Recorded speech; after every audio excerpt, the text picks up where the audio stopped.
Esta mañana se ha celebrado el pleno del mes de enero en el que destaca dentro del orden del día la propuesta del Grupo Socialista sobre la modificación de la ordenanza fiscal del IBI de naturaleza urbana, por la que se instaba al Pleno a aprobar la bajada del tipo de gravamen de este impuesto en un 4% para compensar la subida en igual porcentaje que estipula la Ley General del Ministerio de Hacienda, con el fin de que la contribución de Urbana no suponga ninguna subida para los ciudadanos, quedándose este impuesto igual que en 2016.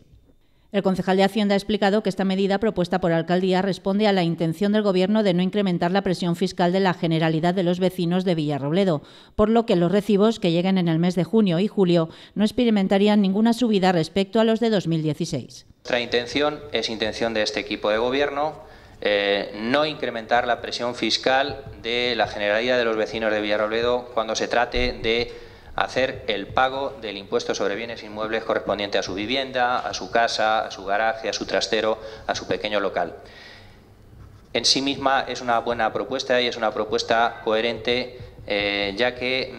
de lo que se trata es de mantener esa bajada, aunque leve, del ejercicio 2016 que hicimos del 1,14% del tipo general del impuesto sobre bienes inmuebles.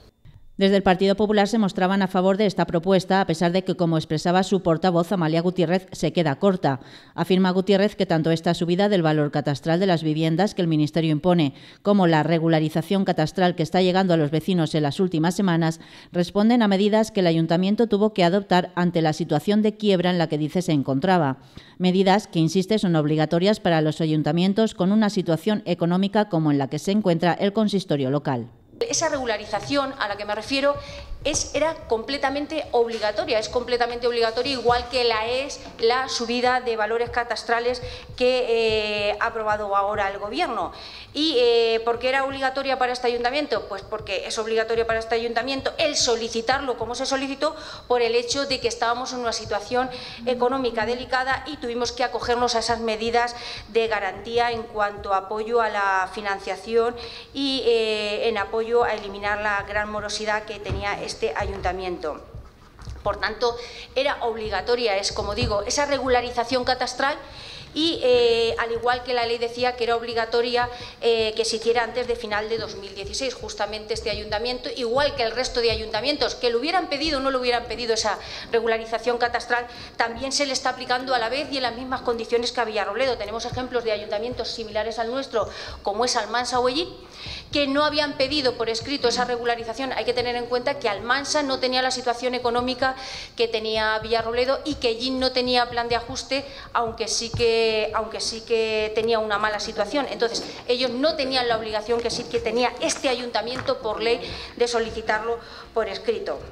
Explica que la medida propuesta por el Gobierno se queda corta porque, aunque se compense con la bajada de tipos, la subida que el Ministerio impone, para el Partido Popular lo recaudado con la regularización catastral, que asciende a 1.800.000 euros, debería haberse repercutido también en los recibos de los ciudadanos, que habría supuesto una bajada del recibo de contribución.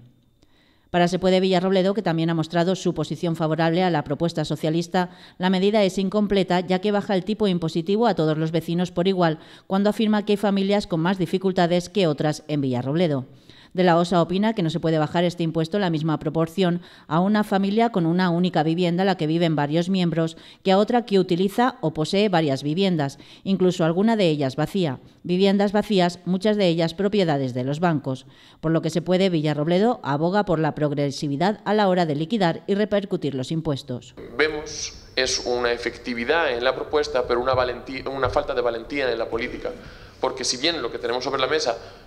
es importante, el ayuntamiento va a dejar de ingresar en torno a 250.000 euros de recaudación efectiva, lo cual demuestra que aquí no hay afán recaudatorio porque dejamos de ingresar ese dinero, pero sí que es importante decir que no lo estamos haciendo bien. No lo estamos haciendo bien porque le estamos reduciendo lo mismo a todo el mundo. Y no es justo que a aquella familia de 7 miembros que vive en 80 metros cuadrados se le reduzca los tipos del IBI lo mismo que a aquella casa vacía que es una tercera propiedad de una familia con más recursos. Eso es una tarea y una asignatura pendiente que tenemos sobre la mesa y que tenemos que trabajar. Desde Izquierda Unida, Manuel Clemente se muestra a favor de la medida, aunque ahondando también en la progresividad de los impuestos, en la realización del inventario de viviendas vacías propiedad de los bancos y en la eliminación de las exenciones fiscales a la Iglesia Católica. Propone Clemente que se tenga en cuenta en los presupuestos la bonificación de los impuestos, como el IBI, para aquellas familias que atraviesan especiales dificultades económicas y que no pueden hacer frente al pago de estas tasas. Que para ser justos todo el mundo tiene que tributar sus locales comerciales o los edificios o las propiedades que estén destinadas a un uso comercial. Como he dicho, nos parece bien, aunque insuficiente esta medida. Nosotros estamos a favor de que este tipo de medidas avancen, pero también nos hubiera gustado que, si no aquí, porque no se puede hacer, en el borrador del presupuesto, pues hubiese una partida para bonificación de estas tasas del IBI para aquellas familias que están en riesgo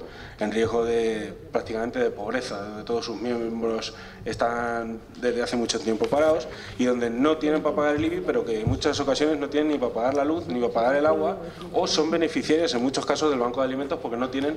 para comprar